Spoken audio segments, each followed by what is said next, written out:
اللهم صل وسلم على الرسول وآل النبي العظيم. أعوذ بالله من الشيطان الرجيم. بسم الله الرحمن الرحيم، والصلاة والسلام على سيدنا Muhammad وآله الطيبين الطاهرين. En el nombre de Dios, el compasivo, el misericordioso, que las bendiciones de Dios sean con el profeta del Islam Muhammad y con los inmaculados de su familia. En esta segunda clase acerca de el tafsir, la exégesis del Sagrado Corán y sus métodos,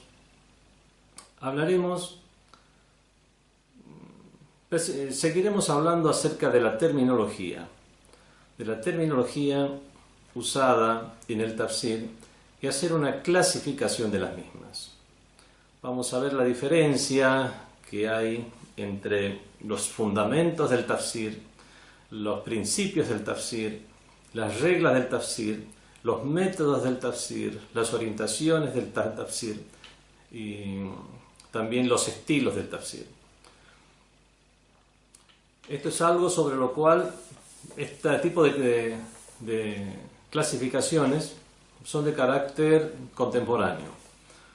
Obviamente en el pasado no había estas clasificaciones de esta manera, si bien de manera espontánea los sabios seguían unos fundamentos, seguían unas reglas, seguían unas orientaciones, y en todo caso corresponde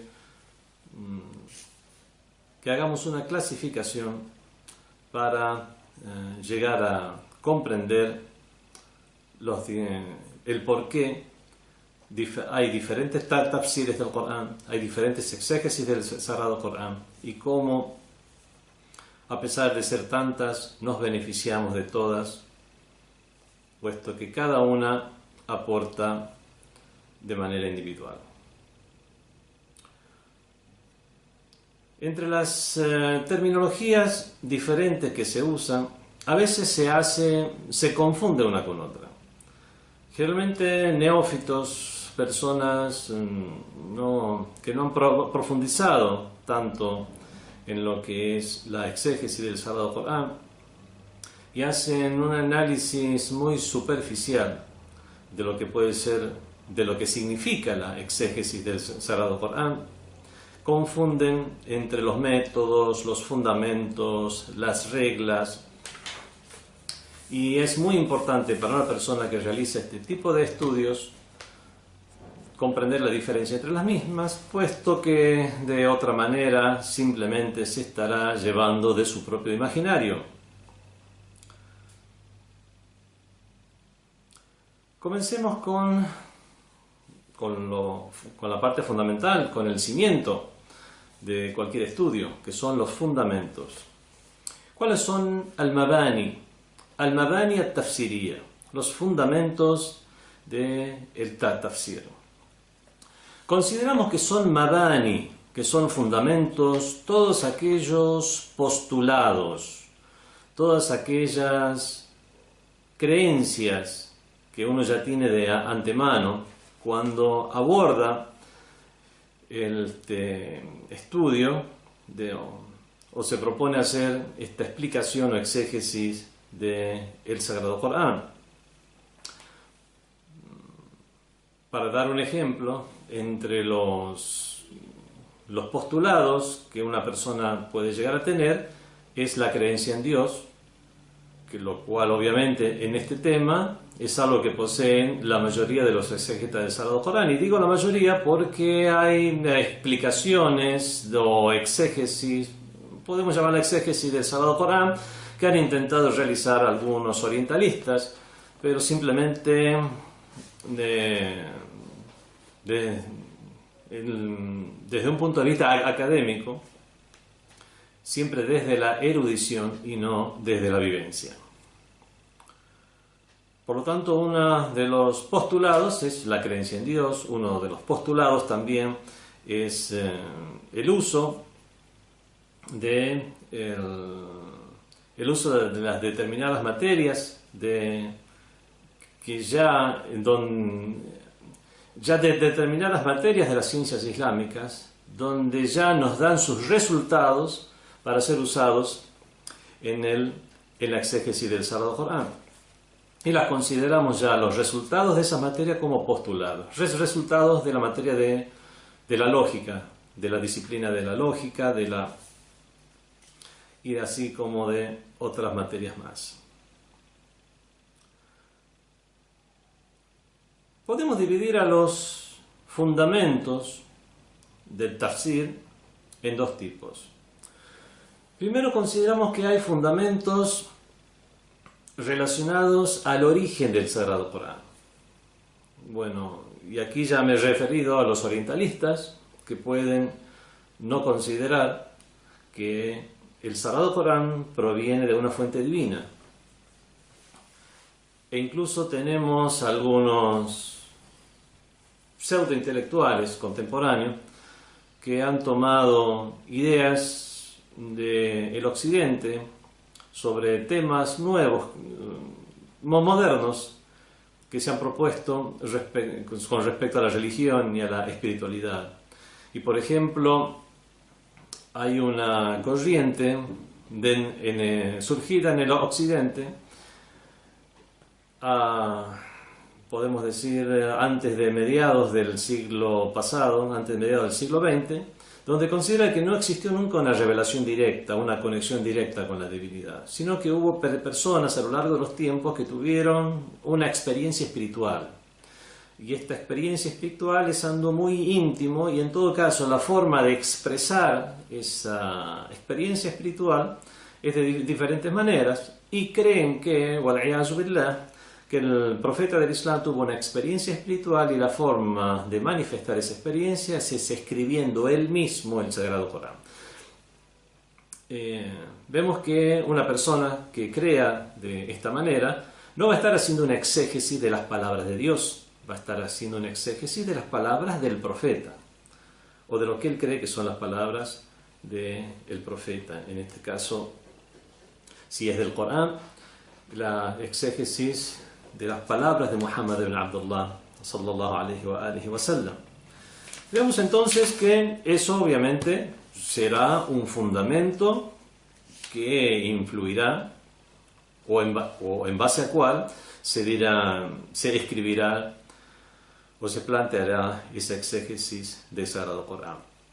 Y por supuesto este no es el caso de la gran cantidad de mufassirín, de exégetas del Sagrado Corán que ha habido a lo largo de los tiempos en las diferentes corrientes del Islam. Y aún así podemos decir que, a pesar de creer que el Sagrado Corán tiene un origen divino y que son palabras de Allah subhanahu wa ta'ala, de Dios, el Señor del universo, puede haber una diferencia en cuanto a la persona que ha aportado este mensaje. Por ejemplo, la escuela de Ahlul Bayt considera que el profeta es inmaculado, y esto ya es una cuestión teológica, antes de la revelación, durante la revelación, después de la revelación. En cambio hay otras escuelas que consideran que a lo mejor no necesariamente el profeta debe haber sido inmaculado antes de la revelación. Y hay otros que son extremistas, son estas tendencias extremistas del Islam, que consideran que el profeta era una persona común y corriente y la única condición inmaculada que tenía era la transmisión del Sagrado Corán. Aún así tendremos un punto en común, que es que las palabras del Sagrado Corán son, podemos decir, hay una condición inmaculada del profeta en la transmisión del mensaje de Dios. Y esto, por supuesto, también influye a lo largo de la exégesis que pueda realizar. Entonces, podríamos dividir los fundamentos del tafsir en dos. Uno, aquello relacionado al origen del Sagrado Corán, y otros fundamentos tienen que ver con una cuestión académica. La cuestión académica, y aquí nos referimos a qué se toma como fundamento para hacer una exégesis del Sagrado Corán. El idioma árabe, por supuesto, eso es algo que será un punto en común. Se debe conocer el idioma árabe, se debe conocer todos los detalles del idioma, los usos del idioma, los usos que ha tenido el idioma, tanto durante la época de la revelación como posteriormente, para hacer una diferencia y conocer el verdadero propósito de las palabras. Y después tenemos otros fundamentos que tienen que ver también con lo académico, como por ejemplo tener en cuenta materias o disciplinas que antes no se estudiaban de manera independiente, como la semiótica o la hermenéutica, que hoy en día son muy consideradas por los exégetas contemporáneos. Y eso obviamente influye en el tafsir o exégesis del Sagrado Corán. Considerar que todo el Sagrado Corán es factible de ser comprendido tiene una connotación doctrinal y una connotación académica también. La connotación doctrinal está en la creencia que uno tiene. Hay personas que creen que todo el Sagrado Corán puede ser comprendido por las personas porque fue revelado a las personas.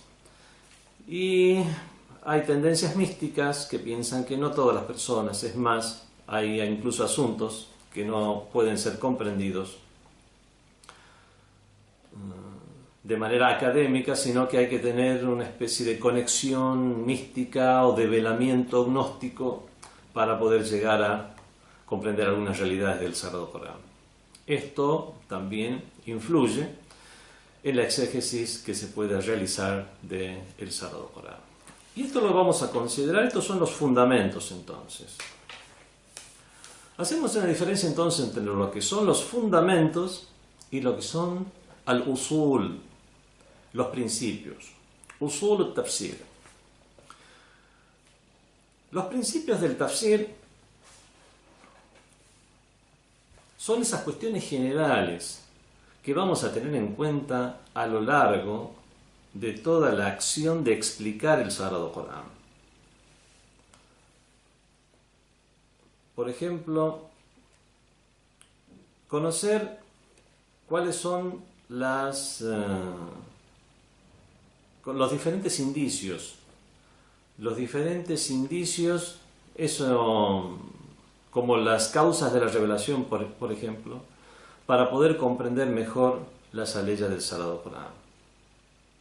Considerar como reglas a aplicar y a considerar durante toda la comprensión del texto coránico a reglas del idioma árabe. Estas reglas también serán reglas del tafsir.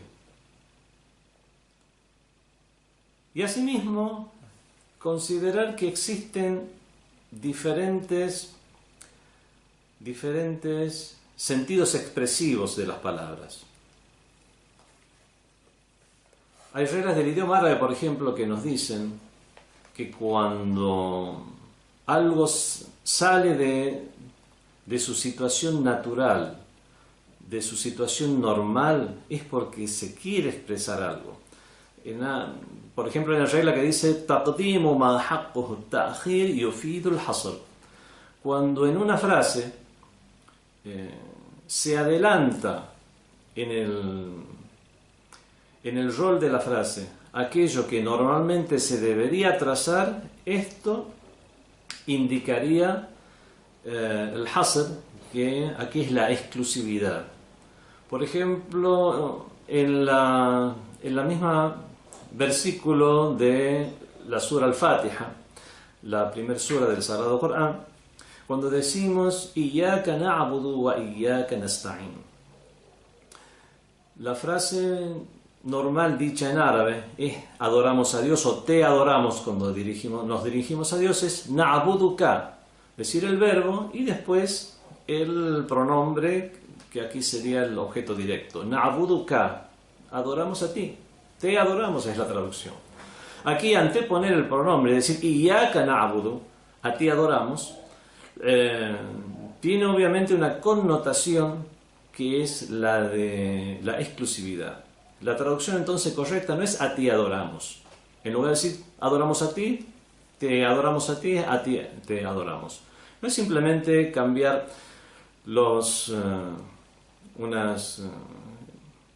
el orden de unos vocablos, sino que eso afecta al sentido. Cuando decimos Iyaka na'budu y anteponemos el pronombre, es a ti a quien adoramos.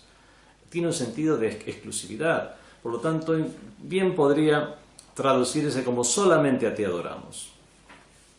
Vemos que ese es un ejemplo del uso ya de las reglas, de diferentes reglas del idioma árabe para tener en cuenta estas salvedades de la expresión a lo largo de todo el texto del Sagrado Corán.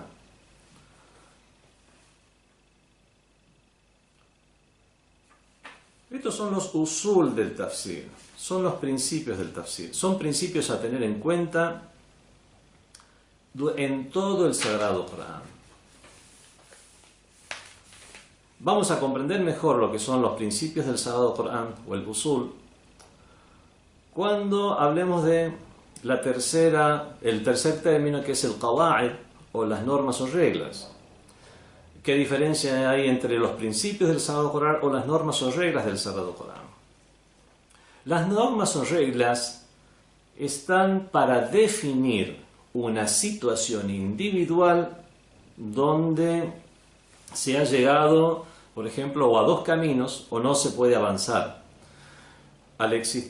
Puede existir dos sentidos en una expresión. Entonces hay que definir uno de los sentidos. ¿Cómo hacemos para definir este sentido? Es aquí donde nos valemos de una regla. Por lo tanto, los principios o el usul estaban a lo largo del Sagrado Corán, debían ser tenidos en cuenta. Pero las qawa'id, las reglas, son aquellas que juegan su rol cuando debe existir una definición. También demos un ejemplo del idioma. Si bien los usul, los principios o las normas no solamente se refieren a aquello que tiene que ver con el idioma, pero para dar un ejemplo, podemos dar un ejemplo mucho más claro con cuestiones del idioma. Cuando se duda si el Sagrado Corán en la expresión se refiere al sentido real que poseen las palabras o a un sentido alegórico, porque podrían ser los dos sentidos. Por ejemplo, hay frases que dicen habla sobre la mano de Dios. ¿Realmente es un sentido real de esta expresión y Dios tiene una mano? ¿O es un sentido alegórico y quiere decir el poder de Dios? Bueno, y esto puede suceder en muchas aleyas del Sagrado Corán. La regla que se usa en el tafsir es una regla que se usa también en otras materias o en otras disciplinas de las ciencias islámicas, como el fiqh o la jurisprudencia. Cuando debemos de definir si una expresión está usada en el sentido real para el cual fue dispuesto el vocablo, o si está usada para un sentido alegórico, mientras no haya un indicio de que está usada para un sentido alegórico, la norma es que está siendo usada en su sentido real. Ahora este indicio puede ser muttasel o munfasel, puede estar anexado al mismo vocablo, por ejemplo en el mismo texto, o munfasel, o estar separado, por ejemplo, ya puede estar aclarado en otras aleyas, o también puede haber un indicio que tienen una consideración lógica.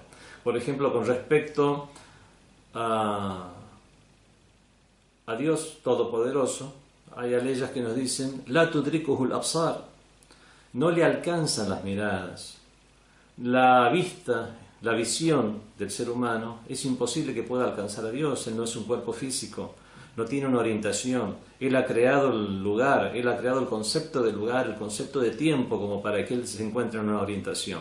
Esta misma ley del Sagrado Corán es un indicio de que esta otra, donde se habla de mano de Dios o de un cuerpo de Dios que asumiría un trono, etc., son usos alegóricos.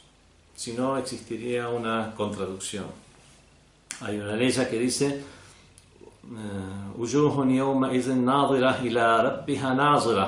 habrá rostros en ese día, en el día del juicio final, resplandecientes, que estarán mirando a su Señor. Después está esta otra ley que dice: la tudrikuhul absar, no le alcanzan las miradas. ¿Existe una contradicción en las leyes? No. Esta primera ley donde dice estarán mirando a su Señor tiene un sentido alegórico. Estarán mirando el poder de Dios, observarán el poder de Dios, observarán la majestuosidad de Dios en el día del juicio final. Se percatarán, lo percibirán ya no con la visión ocular, sino con las realidades del corazón. Vemos entonces que podemos darle con este indicio, que es otra ley del Sagrado Corán, puede ser un indicio lógico también. Con este otro indicio le damos el sentido metafórico a esta ley. Vemos que cuando llegamos en un caso individual, tenemos una ambigüedad que debemos definirla. Es allí donde usamos el qawa'id, donde usamos las reglas, qawa'id al-tafsir o reglas del tafsir. En cambio, los usul o los principios eran cuestiones que teníamos en cuenta a lo largo de toda la comprensión del texto del Sagrado Corán. Existen, por supuesto, muchas otras reglas. Hay muchas reglas, no solamente esta regla que dice que cuando se duda en la utilización de un sentido en su sentido real o alegórico, mientras no haya un indicio, consideramos el sentido real. Esa es una regla, y hay muchas otras reglas similares. Algunas tienen que ver con el idioma y otras no. Todas estas, tanto los principios como las reglas, tanto el usul como el qawa'id, obviamente deben tener un sostén. Tienen que estar acreditadas por el mismo Sagrado Corán, por los hadices, por la tradición acreditada del profeta y de los inmaculados de Ahlul Bayt, o por la lógica, por el sano intelecto. Podemos comprender de esta manera, entonces, que todas estas reglas, ya sean reglas del idioma, reglas de la lógica, reglas extraídas de otras disciplinas como las reglas de Usul al-Fiqh, que una de ellas es la que acabo de mencionar ahora, y otras más tienen que tener o una acreditación por la lógica, el mismo Corán o los hadices, o ya haber sido estudiadas en otras disciplinas. Entonces, habíamos conocido, ya nos hemos familiarizado con los conceptos de fundamento del Sagrado Corán, principios. Los fundamentos son el Mabani. Nos hemos familiarizado con el Mabani, los fundamentos del Sagrado Corán, al usul al-tafsir o principios del Sagrado Corán, y también con al-qawa'id al-tafsiriyya o reglas del Sagrado Corán. Veamos ahora tres términos que son al-minhaj, que es el método usado en la exégesis del Sagrado Corán, al-ittijah, la orientación que un mufassir, que un exégeta tiene al realizar esa exégesis, o al-tariqa, podemos decir, es el estilo que puede tener un mufassir. Muchos usan estas expresiones, sobre todo estas tres últimas, como si fueran sinónimo una de la otra, pero el que hace un análisis detallado ve que hay una diferencia entre las mismas. Con respecto al... por ejemplo, con respecto al método, al ittijah, al minhaj. Con respecto al minhaj, podemos decir que cada ciencia o cada estudio tiene un minhaj o tiene un método. Tiene un método, tiene un tema, tiene un propósito.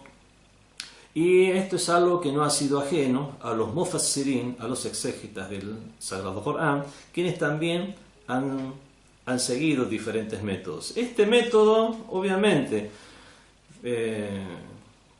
puede haber estado influenciado por sus tendencias, por su tendencia en cuanto a la escuela del Islam a la cual pertenezcan, pero también con respecto a sus inclinaciones personales. Muchos hacen, pero hay que hacer una diferencia entre lo que realmente es un método de tafsir. Algunos siguen unas fuentes en particular para realizar el tafsir del Corán, porque al fin y al cabo no inventan el tafsir por sí mismos, estudian ese estudio, en qué está basado, cuáles son las fuentes que toma el exégeta como base. Según las fuentes que tome o lo que considere fuentes para el tafsir, eso irá definiendo un minhaj o un método para este mufassir. Hay personas o hay tendencias que consideran que lo único que debe considerarse para hacer un tafsir del Sagrado Corán son las narraciones o hadices del profeta. Esta era la tendencia de muchos exégetas que adherían a Ahlul Hadith. Ahlul Hadith es una corriente teológica que fueron llamados precisamente de esta manera, Ahlul Hadith o gente del Hadith, porque toda su jurisprudencia, teología y también sus explicaciones del Sagrado Corán giraban en torno al Hadith, dándole una relevancia incluso mayor que la del mismo Sagrado Corán, por lo menos en términos humanos, al considerar que por sí mismo el ser humano, sin el Hadith, no puede llegar a comprender el Sagrado Corán. Y es por eso que entre los métodos de estos exégetas estaba el tomar únicamente las narraciones del profeta. Otros mufassirin, otros exégetas, tomaban las narraciones del profeta y de los imames de Ahlul Bayt, como son los mufassirin de la escuela de Ahlul Bayt, los mufassirin shias, y otros agregaban también como fuente a lo que es la lógica o el intelecto, el aql. El aql es algo que la mayoría de los exégetas de la escuela de Ahlul Bayt han considerado, puesto que es considerado como tal dentro de lo que son la misma jurisprudencia, teología, etc. Es posible que haya exégetas que consideren todo esto, y hay exégetas que, sobre todo en los exégetas contemporáneos, que se han dejado o se han influenciado de los resultados de sabios de otras escuelas y que los han incorporado a sus propios resultados. Hay este tipo de diferencias a lo que consideramos como acreditado como fuente, es lo que podemos considerar como métodos del tafsir. Esto era el minhaj. Y tenemos el ittijah, la orientación. ¿Qué significa tener una orientación en el tafsir? Cuando hablamos de orientaciones en el tafsir, o el ittijah al-tafsiriyya, nos referimos al tipo de consideraciones que se tienen en cuenta para realizar la exégesis del Sagrado Corán.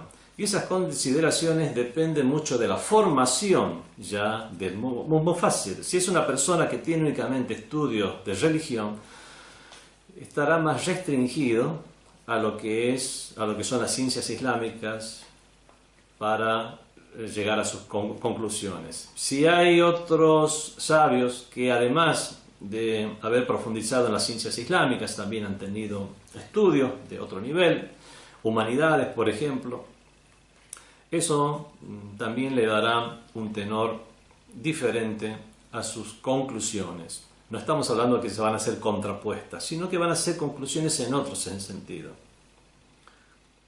Y así es, de esta manera es que tenemos diferentes orientaciones en el tafsir. Hay tafsires hay exégesis del Sagrado Corán que tienen un carácter más espiritual. Son personas que tienen más un carácter gnóstico, han profundizado más en la gnosis, en el sufismo, por ejemplo. Y de esta manera sus exégesis están muy marcadas por la espiritualidad. Hay otros que, por ejemplo, están más inmersos en la política y en los problemas sociales, y por eso a lo largo de su exégesis se ve como hacen hincapié en lo que es combatir a los gobiernos opresores y hacen hincapié también, por ejemplo, en difundir la justicia social entre las personas, y cómo todo eso también va a repercutir en la balanza o juicio del día del juicio final. Hay otros sabios que han tenido una formación muy importante en lo que es la teología o en el Kalam, y de esta manera vemos que a lo largo de su exégesis hacen hincapié, por ejemplo, en resultados que ellos han obtenido ya en la ciencia del Kalam, haciendo la diferencia con otras escuelas del Islam, haciendo la diferencia entre las posturas de los asharitas, de los mu'tazilitas, de los imamíes. Entonces estas inclinaciones las vamos a encontrar de manera... No podemos dejar de encontrarlas, puesto que las personas son diferentes y sus orientaciones también. Y así tenemos tafsires con orientación teológica, tafsires con orientación ética y moral, tafsires con orientación espiritual, otros con orientación académica, otros con la orientación literaria. Hay tafsires donde han profundizado muchísimo en lo que es el idioma árabe, haciendo un análisis detallado, tanto en lo que es la morfología, la sintaxis gramatical, los sentidos expresivos, su correspondencia o ejemplos traen ejemplos de lo que es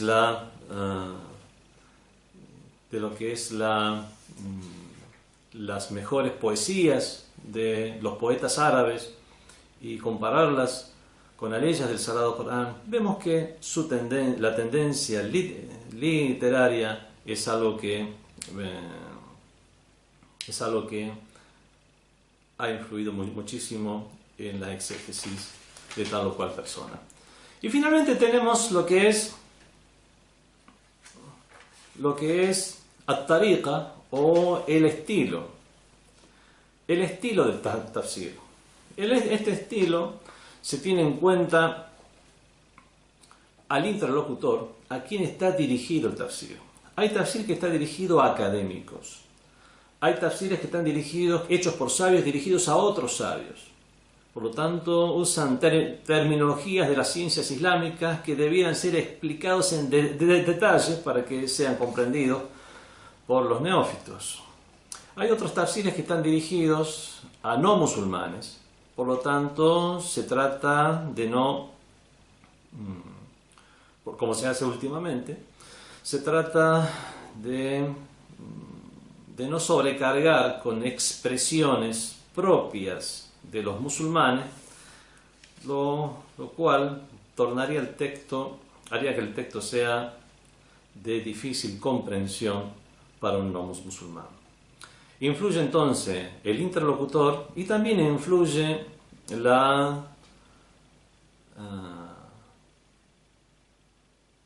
buen gusto y paladar del mufassir o el exégete. Y de esta manera tenemos también en cuenta qué es lo que se propone el interlocutor. Se propone hacer un tafsir de todo el Sagrado Corán, se propone hacer un tafsir de solamente algunas suras o capítulos del Sagrado Corán, se propone hacer un tafsir siguiendo el orden en que fueron reveladas las suras, o no hacer un tafsir, eso sería un tafsir tartibi, o no, quiere hacer un tafsir mawdu'i, o sea, un tafsir temático, o sea, todas las aleyas que en el Sagrado Corán se refieren a un tema en particular, analizarlas, y no necesariamente el Sagrado Corán en el orden en que se encuentra. Y por último hacemos alusión también a la diferencia entre el término al-madahib al-tafsiriyya, las escuelas del tafsir o al-tafsir al-madhabi, y el tafsir propio de una escuela o tendencia islámica en particular. Hay una diferencia, por supuesto. Hay escuelas del tafsir donde sabios que siguen una determinada línea, un lineamiento, un mismo lineamiento o un lineamiento similar, podemos decir que pertenecen a una misma escuela del tafsir. En cambio, cuando hablamos de el tafsir de las escuelas, nos referimos a los tafsires que se atribuyen a sabios pertenecientes a las diferentes escuelas del Islam, y hay que hacer una diferencia entre estos dos términos. Hay sabios maturidíes, sabios ash'aríes, sabios mu'tazilíes, sabios imamíes, sabios zairíes, sabios ibadíes.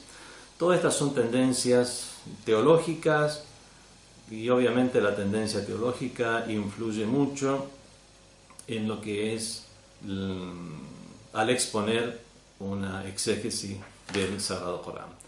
Nos contentamos con estos términos para, ya después de conocerlos, poder llegar podemos llegar a comprender mejor esta materia que es el tafsir o exégesis del Sagrado Corán y sus métodos.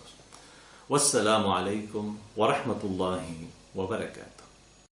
FatimaTV.es. Si todavía no son miembros de Fátima TV, les explicaré cómo hacerlo. La mejor forma es a través de WhatsApp. Agrega a los contactos de tu celular el número de Fátima TV y envíanos tu nombre por esa misma vía. Nuestro número es +54 938 15 39 07 37.